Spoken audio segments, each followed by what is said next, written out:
Kita bawakan yang berbahagia Datuk Dr. Haji Zahazan Muhammad yang merupakan penceramah bebas untuk bercerita mengenai kehebatan madu dalam Islam khususnya, sebab kita semua sedia maklum bahawa madu ini sejak turun-temurun sejak dari zaman dulu lagi telah dipraktikkan. Assalamualaikum Datuk. Terima kasih bersama dengan kami. Terima kasih Mas. Ya. Okey. Jadi bersama dengan kita ni memang dah ada ubat ataupun buku pemakanan perubatan dalam Islam. Jadi mungkin Datuk boleh kongsikan sedikit mengenai madu khususnya pada dasarnya tu. Ya. Muaz dan juga Fiona, para penonton dimuliakan sekalian. Sebenarnya kalau kita lihat ia merupakan satu perubatan yang diiktiraf dalam semua bangsa yang ada di dunia. Dan kalau kita fokuskan kepada Islam, kita lihat ada ayat yang banyak dan juga hadis-hadis Nabi yang begitu banyak menceritakan keutamaan tentang madu. Tapi saya akan jelaskan nanti Muaz dan Fiona bahawa yang kita terlibat dalam industri madu dan sebagainya hendak sedar bahawa madu ni memang Allah jadikan di tempat-tempat yang berbeza-beza mengikut kepada lokasi geografi sesuatu tempat itu sendiri. Jadi ada perbezaan. Yang nanti saya ulas. Ingatkan tahu. Jangan lupa pula cerita-cerita panjang terlepas belakang. Penting ingatkan nanti ulaskan. Okey, jadi bagi pendapat Datuk lah kan. Mungkin Datuk boleh kongsikan bersama dengan kami jenis-jenis madu yang terbaik dan juga cara terbaik untuk mengambil madu. Kalau kita lihat dalam buku ni yang dikarang oleh para profesor daripada UKM, ya, menceritakan bahawa madu sebenarnya ada banyak jenis. Ada madu yang dipanggil sebagai madu tualang, kan? Madu biasa, madu kelulut, madu ratu. Jadi kalau kita perhatikan sebenarnya madu ni komposisi dalamannya adalah lebih kurang sama. Cuma kalau kat negara-negara yang macam Yaman, macam negara Arab yang kurang air ni, dia pekat. Kalau dia dekat negara kita yang memang banyak sumber air, dia jadi cair. Saya nak ulas sikit tentang ayat Allah SWT yang menceritakan tentang madu ni sebagai satu rawatan. Contohnya dalam surah yang namanya pun surah lebah. Surah madu namanya, surah lebah. Jadi bila Allah menyatakan a'udzubillahi minasyaitonirrajim, summa kuli min kulli thamarati fasluki subul rabbiki dzulula yakhruju min butuniha syarabun mukhtalifun alwanuhu fihi shifaa'un linnas inna fi dzalika laayatan liqaumin yatafakkarun.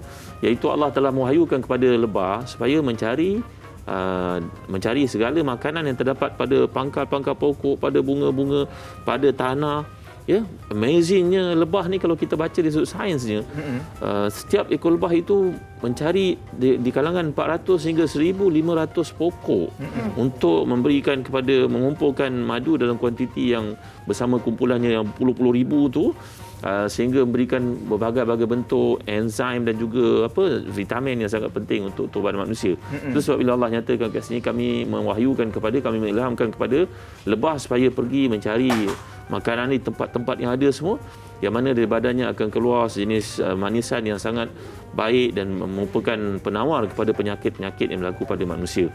Sungguhnya itu menunjukkan tanda-tanda bagi mereka yang berfikir. Ya, itu satu. Yang kedua, kalau kita lihat Nabi kita SAW pun bersabda, asyifa'u fi thalathatin. Kata Nabi bahawa rawatan dalam kehidupan ni pandu pada 3 benda. Yang pertama mihjam, iaitu kita melakukan hijamah, iaitu buat apa dipanggil sebagai, apa saya nak terjemah kamu tak ingat ni, berbekam. Bekam. Yang kedua kita makan madu. Yang ketiga menggunakan bahan yang panas. Tapi bahan panas tu boleh memudaratkan tubuh badan. Macam orang luka kadang letak benda yang panas supaya berhentikan luka kan. Madu lah saya rasa paling senang kot kan. Jadi madu seperti Nabi sebut ni, aku galakkan kamu buat dua lah, berbekam dengan gunakan madu. Jadi ini antara bukti dan banyak lagi sumber-sumber yang lain menampakkan kepada kita tentang keutamaan. Macam satu kisah, ada seorang lelaki ni datang jumpa Nabi dan berkata kepada Rasulullah, wahai Rasulullah, bapa saya sakit lah. Rasulullah kata suruh dia makan madu. Maka dia makan madu tak pulih, sama ada dia ataupun keluarga dia. Maka datang kali kedua, Rasulullah belum pulih lagi, makan lagi. Makan kali ketiga, Rasulullah belum pulih lagi. Rasulullah kata makan lagi. Makan kali keempat baru pulih. Jadi Rasulullah SAW menyatakan bahawa kadang-kadang memerlukan masa lah. Kerana mungkin distraction berlaku dalam tubuh kita, sel-sel yang berlaku itu memerlukan pada masa untuk dia pulih. Tapi macam mana pun kita perlulah dapat nasihat daripada doktor. Kalau orang tu kena kencing manis, makan madu berlebihan, mungkin mudaratkan dia. Ya. Baik. Selain daripada itu juga Datuk, kalau kita lihat mungkin kalau orang dulu-dulu dia ada praktikkan pelbagai cara untuk nak makan madu ni. Jadi mungkin Datuk boleh kongsikan kita cara yang betul mungkin dari segi doa apabila nak makan madu ni, waktu mana yang paling sesuai nak makan madu, adakah boleh makan setiap hari ataupun yang paling afdalnya pagi ataupun malam, Datuk? Ya. Baru-baru ni saya jumpa seorang doktor pakar yang berada di sebuah hospital, ya, Dr. Aminuddin Saim. Terima kasih doktor. Kalau tengok bersama rancangan hari pagi ni, beliau kata bahawa makan madu ni sebenarnya jangan dimakan terlalu banyak. Okey. Sebaik-baik benda ni bersederhana. Ya, seperti yang orang Melayu gunakan ni panduan yang baik. Contohnya minum pada waktu pagi ketika perut kita kosong. Tambah dengan air suam ke, ya, minum sesudu, jangan tengah hari minum, petang minum. Ia boleh memudaratkan segala benda yang kita ambil secara ekstrim. Dia boleh ada bagi kesan implikasi yang kurang baik. Jadi setakat kita gunakan seperti itu, insya-Allah mudah-mudahan badan kita sihat, full of energy. Jadi kalau kita ada masalah resdung dan sebagainya, ada kaedah-kaedah yang dicadangkan di sini oleh pakar-pakar. Saya bacakan sikit ni. Okey. Sebagai contohnya, bila seorang mengalami masalah lemah tenaga batin, 3 biji kurma dimakan dengan madu 2 jam sebelum tidur. Orang yang selalu badannya lemah-lemah, ada 2 kaedah. 2 sudu serbuk biji temikai dicampur dengan habatus sauda dan kemudian diminum dengan madu. Kemudian badan masuk angin, bawang putih dikupas kulitnya, ditumbuk lumat, diperah, ditapis, dimasukkan dalam 1 sudu madu, kacau dan kemudian minum. Orang yang panas badan, sebagai contohnya, orang bekerja kat luar panas, kena overheat kat luar ni, overheated sebagainya, ambil 3/4 gelas air kelapa muda, campur dengan sedikit madu, minum. Ini panduan-panduan dikemukakan lah. Ada banyak orang yang kena batu karang sebagai contohnya, boleh gunakan habatus sauda sedikit dengan madu campur air panas sikit, mengikut petua dan panduan yang dikemukakan oleh perubatan orang-orang Melayu dahulu kala. Ini kajian yang telah dibuat. Kajian dibuat. Bukan saja masyarakat Cina mempunyai kajian. Orang Melayu dulu pun ada kajian-kajian mereka. Jadi selagi benda ni tidak berlebihan dan tidak memudaratkan dan dapatkan pandangan daripada doktor-doktor, insya-Allah baik. Dan cerita sikit. Kadang-kadang ayah kita kena ataupun ibu kita kena, biasanya orang lelaki dewasa lah yang sudah senior. Mereka kena berwasir sebagai contoh. Bagaimana rawatannya? Dalam kajian masyarakat Melayu, kitab-kitab Melayu lama mengatakan bahawa ambil habatus sauda lebih kurang 7 biji dan kemudian makan dengan sedikit madu lebah yang asli. Ya, kat kampung-kampung kita boleh dapatkanlah daripada mana, seperti yang telah dijelaskan oleh pakar-pakar kat sini. Sebenarnya madu Yaman ke, madu Syria ke, madu Mesir ke, Saudi ke, Malaysia ke, dia sama. About the same. Harga je berbeza. Harga je beza. Jadi bila disebut ada kelebihan tentu, ini lebih kepada mungkin aspek promosi dan sebagainya. Tapi sebenarnya Allah jadikan di setiap tempat tu, tadi Ustaz Wan Farid pun cerita dengan saya, beliau berjalan satu dunia, kata bahawa sebenarnya betul, kata-kata tu tepat, seperti saintis-saintis mengatakan, sebenarnya Tuhan menjadikan madu ni untuk orang itu di tempat yang sesuai dengannya. Orang kat negara sejuk, madunya sifat lain. Betul. Orang kat negara macam Australia, lain. Orang dekat Malaysia, airnya banyak, lain. Tapi semua itu kalau dikonsum dengan cara yang betul oleh masyarakat yang lokal kat situ, orang yang tempatan dengan madu yang dibekalkan ataupun daripada tumbuh dari pokok-pokok yang dekat situ, itu lebih baik sebenarnya. Itu mengikut kajian saintis.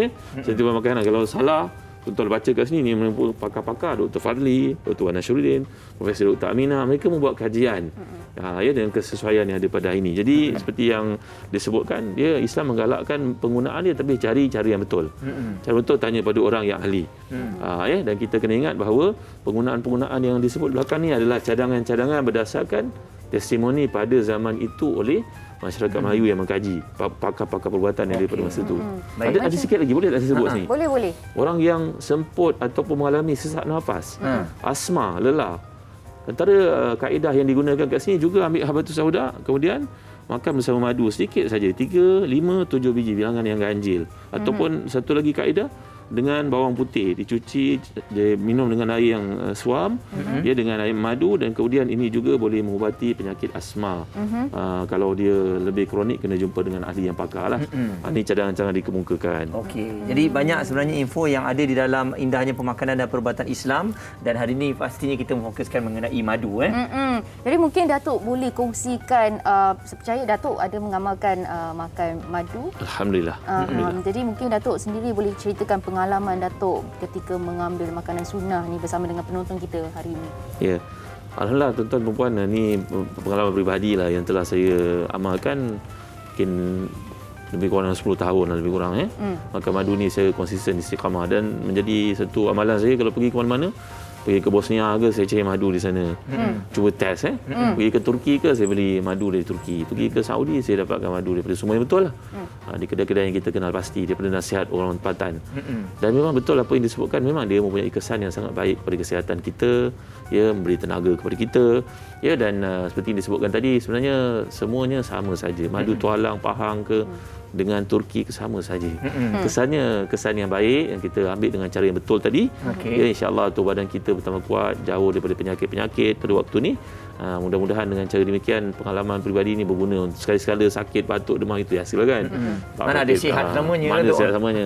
Tapi alhamdulillah dengan penggunaan yang betul, dengan cara yang berhemah, kita boleh selesaikan masalah kesihatan kita.